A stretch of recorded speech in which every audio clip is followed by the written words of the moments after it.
Welcome to my Foundational Topics series.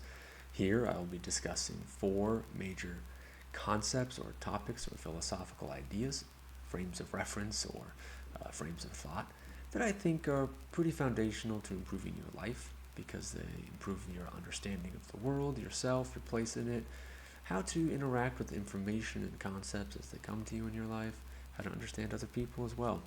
So I think this is a good starting point for creating a more healthy, more complete sort of mental state or philosophical worldview. And none of this is extremely deep, or none of this is extremely hard to grasp and latch onto. So I hope that this is accessible for most people. There will also be some accompanying examples and anecdote videos that go along with each of the major topics, and maybe a few other supplemental videos as well. Welcome to the first video in our Foundational Concepts series. In this video, we will be discussing Ken Wilber's 4 Quadrants of Knowledge. Ken Wilber was a philosopher and sociologist. He created a model purported that you could put every kind of informational idea somewhere in these 4 quadrants.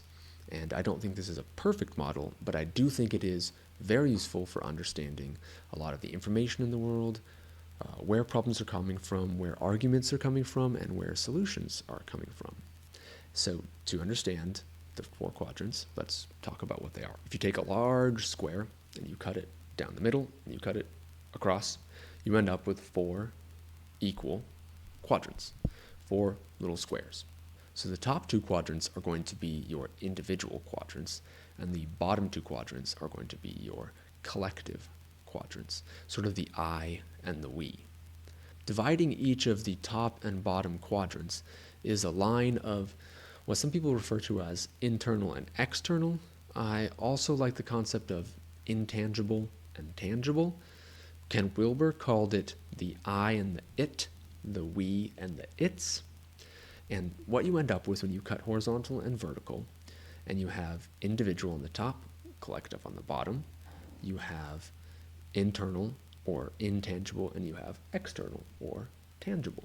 You end up with 4 quadrants, each one unique. So one of the quadrants will be internal and individual. One of the quadrants will be internal and collective.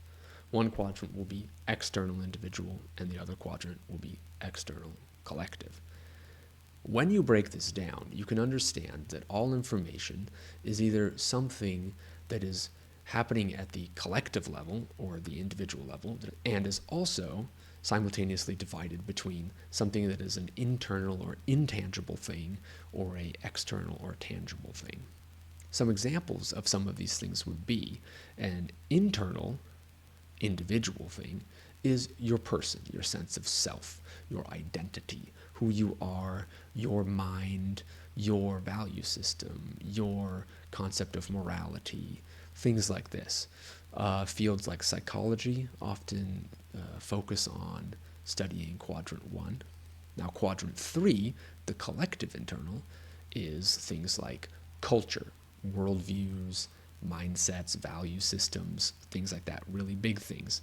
And psychology can play into collective mindsets and value systems. There are more integrated paths in psychology that tend to tackle collective psychology, which is very interesting that we're starting to do this more, whereas psychology was kind of this individual approach before. Philosophy also is a very individual approach, but we are seeing philosophy branch into the discussion or the question of a sort of collective philosophy, which I find to be fascinating.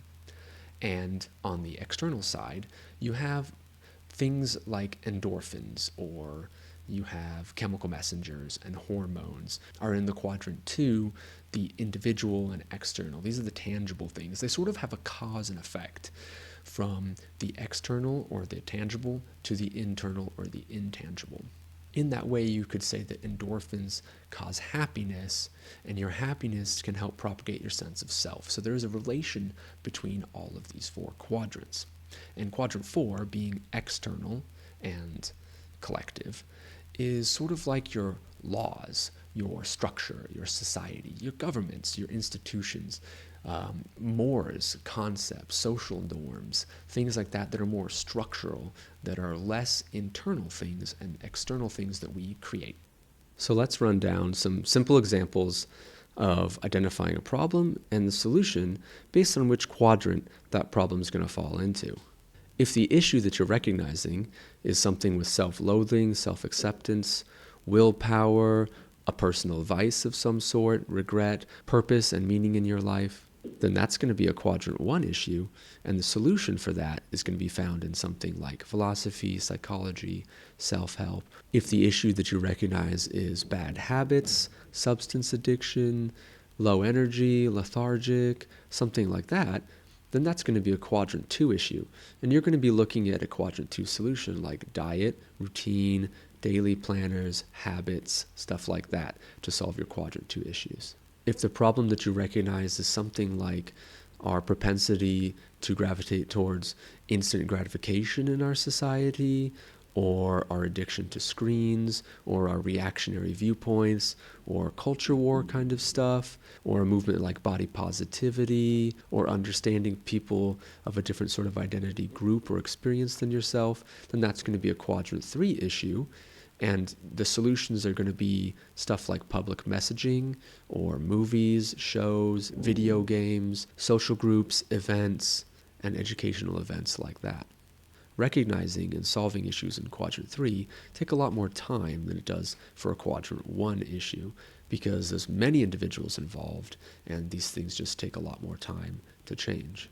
And lastly, if you're seeing something like laws, systems, economics, something like this that you're wanting to change, or even if you're wanting to look for a new logistics company or something with transportation routes, anything like that is going to be a structural quadrant 4 issue. And you're going to be looking at things like legislation or laws and regulation to solve those sort of things, institutions, economic models, etc.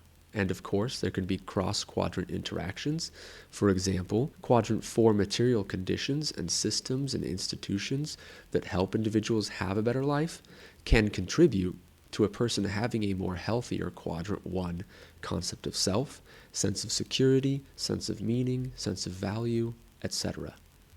Something that is external and collective that we see more and more in advertisements online, from gym bros to diet bros to people trying to influence and tell you you can do this one simple trick and make your life better, is the idea of nutrition and physical fitness. Your anatomy and physiology is a macro science. It is not a microscience.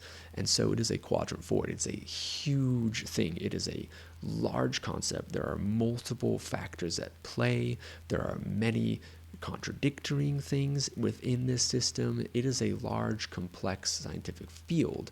It is all external because it's all sort of tangible things with nutrition and molecules, or stuff like stress on the body, or things like muscle, right, and chemical releases or electrical synapses in the brain. These are all sort of external triggers, like sort of real things you could put your finger on. Even though I know a hormone is very small, you could technically put your finger on a hormone.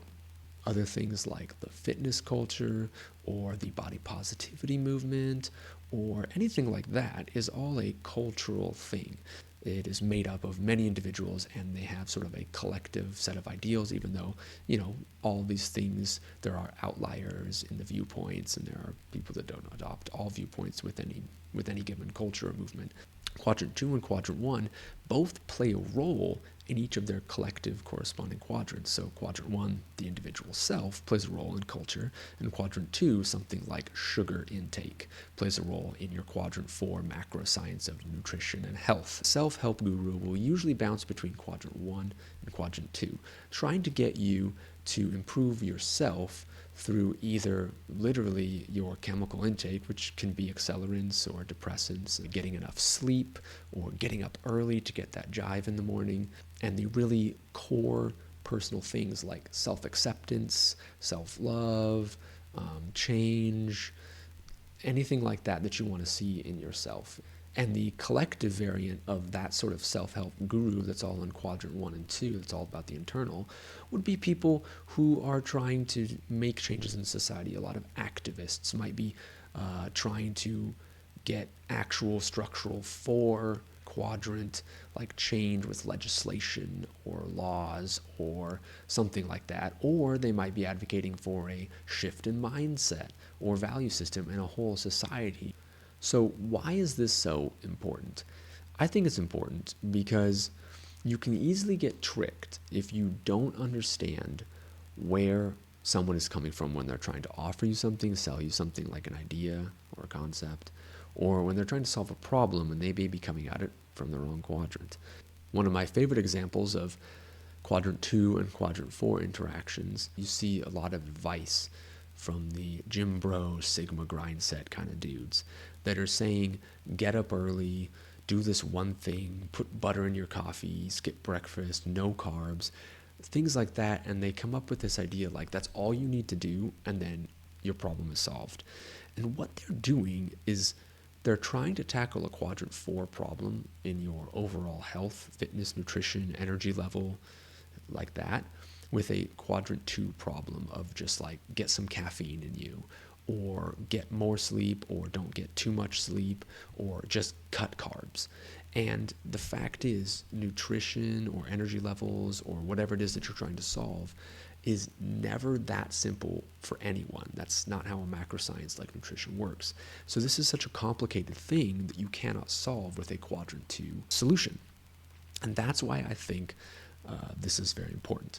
Another example would be if you're trying to solve like a problem in society by just doing self-help. You know, the adage, be the change you want to see in the world. Well, yes, that's good, and you should always advocate for being the change you want to see in yourself, and you are a person that is participating in the world. So that is good advice. It isn't bad advice, but it isn't the right advice to solve a problem like a systemic issue about veterans treatments and veteran homelessness, for a very specific example. Or it doesn't solve something like the discrimination against LGBTQ people, or it doesn't solve issues that women face from being sexually assaulted or from being bullied, or where I am and where I live now, police and military have extramarital rights that women cannot divorce them at all, cannot initiate it at all. They can divorce the woman, the military officer or police officer man can divorce the woman, but she cannot divorce him. No amount of personal growth and change is going to solve that issue. So that is something that is very important to understand. If someone's just sort of saying, pull yourself up by the bootstraps to solve your problem, one ain't going to work. If you want to improve yourself and make your life better, then that's a good idea. And kind of related to those gym bro, Sigma grind set videos, some of them talk about motivation. Well, that's a quadrant 1 thing, and that requires quadrant 2 solutions like happiness, endorphins, chemicals and hormones in your body, enough sleep, the right nutrition. Those things in quadrant 2 will help both quadrant 4 and quadrant 1. But to get the things like motivation and drive and willpower are incredibly difficult to get, and you're not going to get them by giving this very simple, vague cross-quadrant solution. You're going to have to tackle quadrant 1 deeper and head on to solve quadrant 1 problems. Another topic that branches between quadrant 2 and quadrant 4 is the issue of sugar. So this is one that a long time ago, like I was hearing all this stuff about research that sugar doesn't actually cause overweightness, sugar does not actually cause obesity, sugar even doesn't cause diabetes. And then, wow, lo and behold, those studies were funded by Nestle and a bunch of other sugar and candy corporations. And it kind of makes sense that they wanted to defend their product, I guess. And they could say that about their product because what they did is tackle the quadrant 4 macro science of nutrition and digestion and things like that, and they broke it down into a quadrant 2 thing. They were able to do a single study, right, and narrow down the results on sugar. Does sugar cause this? And they did the same with cancer studies with sugar. They asked, does sugar cause cancer? Well, you can do a test on the sugar molecule, and you can see, does that sugar molecule cause cancer?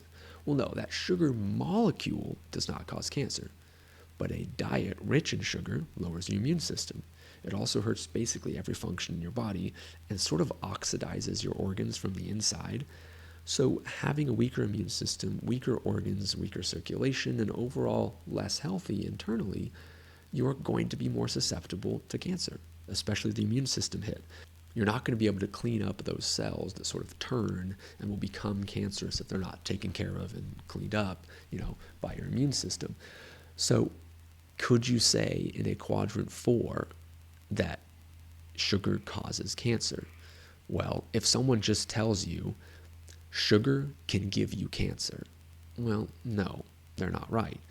But if you see a big study funded by Nestle or some other candy bar corporation just telling you that, no, sugar doesn't cause cancer, sugar doesn't cause obesity, no, not at all, we did lots of studies, here they are. And you could read the study and you could see that it said a very specific reductive point taken out of context of quadrant 4 and jammed into quadrant 2, where they say, yeah, sugar doesn't cause cancer, yeah, sugar doesn't cause obesity. Let's look at this tiny little detail of this tiny little study where something took a quadrant 4 concept and took it out of context. Does it cause cancer? Does it cause obesity? No, it doesn't. See, there you go. But actually, in a quadrant 4, understanding of health and overall nutrition, yes, it does increase your chances of cancer. It will increase your rate of being overweight or obese. When we talk about psychologists and we talk about people trying to do activism in the quadrant 3 and 4, the collective quadrants, and that psychology is mostly quadrant 1 individual quadrant, a few prominent characters come to light. And one of them is Jordan Peterson, that people know a lot about. He is a psychologist, and he understands his Jungian psychology very well. But what he does is he consistently advocates for quadrant 4 and quadrant 3 problems by only using quadrant 1 solutions, just improving yourself. And that's not going to work, like I said in the other example. But we see this from a lot of conservatives. We see them often saying, well, we don't think the law should step in and do that. We don't think that's a legislative issue.